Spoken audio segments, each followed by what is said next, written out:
हरे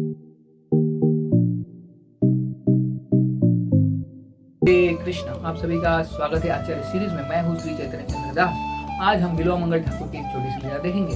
बिल्वा मंगल ठाकुर बहुत बड़े संत होकर गए, महाप्रभु के भी पहले। तो जब बिल्वा मंगल ठाकुर वो रहते थे उनके गांव में, जब वो भक्ति में नहीं आए थे तो बहुत बड़े व्यापारी थे और वो उधर एक वेश्या थी जिसका नाम था चिंतामणि, उससे बहुत आसक्त थे। उनके पीछे वो पागल थे, इस वेश्या के पीछे चिंतामणि उसका नाम था। तो बिल्वा मंगल ठाकुर जो थे उनका तो शादी हुआ था, उनके बच्चे भी थे, उनका परिवार था, फिर भी वो उस वेश्या के पीछे हमेशा जाते रहते थे। तो एक बार जब उनके पिताजी का देहांत हुआ और उनके फाइनल राइट्स चल रहे थे तो बिल्वा मंगल ठाकुर सभी ब्राह्मणों को बोलते कि जल्दी करो, मुझे बहुत ही महत्वपूर्ण काम है।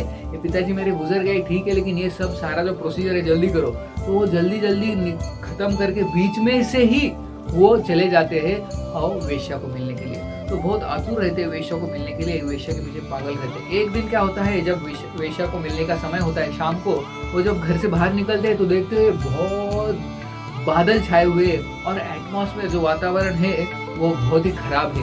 लेकिन वो सोचते हैं नहीं, मैं वेश्या के पास, उस चिंतामणि के पास जाऊंगा, नहीं तो मैं मर जाऊंगा, मैं उसके बिना जी नहीं सकता, ऐसा बिल्वा मंगल ठाकुर सोचते हैं। तो देखते हैं कि बहुत घना बारिश हो रहा है, इतने जोर से आवाज आ रहा है, लेकिन बिल्वा मंगल ठाकुर वैसे ही घर से बाहर निकलते हैं और वो वेश्या का घर बहुत दूर रहता है। तो वो जाते हैं इतने बारिश में पूरे भीग जाते हैं और बीच में एक बड़ा नदी होता है और उस नदी में बहुत बाढ़ आई होती है। तो सोचते हैं कि कैसा पार करे, एक भी बोट वाला नहीं रहता है। तो क्या करते हैं, देखते हैं एक लकड़ी का बड़ा टुकड़ा उधर पानी में है, तो उस पे कूद जाते हैं, उसको पकड़ते हैं और तैरते उस पार चले जाते हैं। इतनी बड़ी नदी, इतना बाढ़ आया होता है, लेकिन वो फिर भी उस साइड, दूसरे साइड चले जाते हैं। और बाद में पीछे देखते हैं तो वो एक लकड़ी का टुकड़ा नहीं था, लेकिन एक मृत शरीर था एक व्यक्ति का, उसके ऊपर उन्होंने जंप मार के पूरा पार कर दिया। तो फिर बाद में वो आगे बढ़ते हैं, चलते हैं, इतने बारिश में भीग जाते हैं, बिजली कड़क रही है लेकिन वो डरते नहीं, हवा बह रही है, वैसे ही जाते हैं और फिर उस वेश्या के घर पहुंच जाते हैं। लेकिन वेश्या का घर का दरवाजा, नीचे का घर का दरवाजा बंद रहता है क्योंकि रात में बहुत देर हो गई है।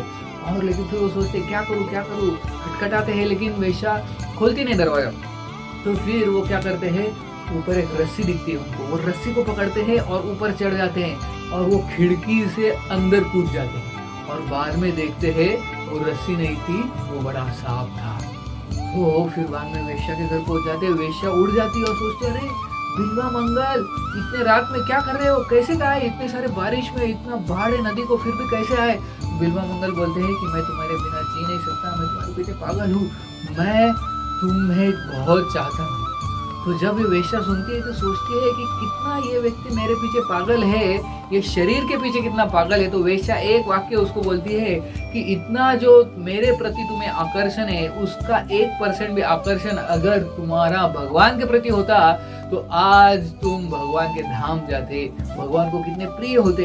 तुम्हें इतना मेरे प्रति आकर्षण है, थोड़ा सा भी उतना आकर्षण भगवान के प्रति होता तो क्या होता।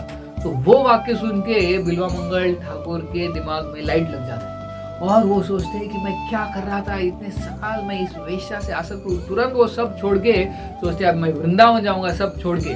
और वो सब कुछ घर दार छोड़ के वृंदावन जाते हैं भगवान की भक्ति करने के लिए। और जब चल रहे होते हैं वृंदावन के लिए तो रास्ते में अभी वो भगवान का नाम ले रहे हैं, भगवान की भक्ति कर रहे हैं, लेकिन क्या होता है, फिर से एक रास्ते में एक गांव में वो रुकते हैं और उस गांव में एक घर में वो रुकते हैं। उधर के जो दंपत्नी होते हैं, पति पत्नी, उनको घर में बुलाते हैं, उनको खाना परोसते हैं, पानी देते हैं।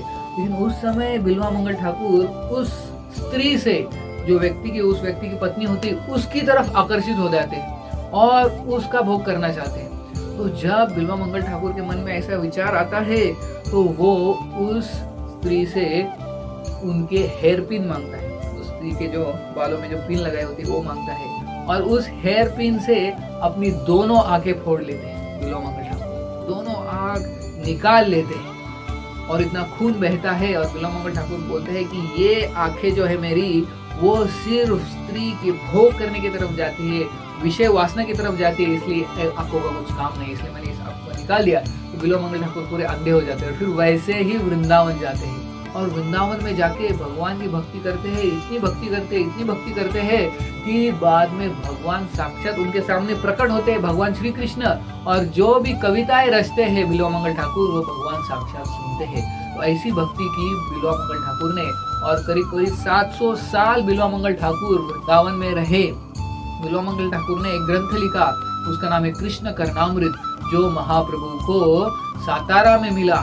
और महाप्रभु ये ग्रंथ बार बार पढ़ते थे, कृष्ण करनामृत, जिसमें भगवान श्री कृष्ण की लीलाएं लिखे। तो ऐसे जो बिल्वा मंगल ठाकुर हमें सिखा रहे हैं कि कैसे ये आंखों से हमने सिर्फ भगवान का दर्शन लेना चाहिए। अगर ये आंखें विषय वासना की तरफ जाती है तो इस आंखों का कुछ काम नहीं है। ये सारी इंद्रियां जो है भगवान की सेवा में लगाना चाहिए। ये हमें बिल्वा मंगल ठाकुर सिखाते हैं। बहुत बहुत धन्यवाद। हरे कृष्ण।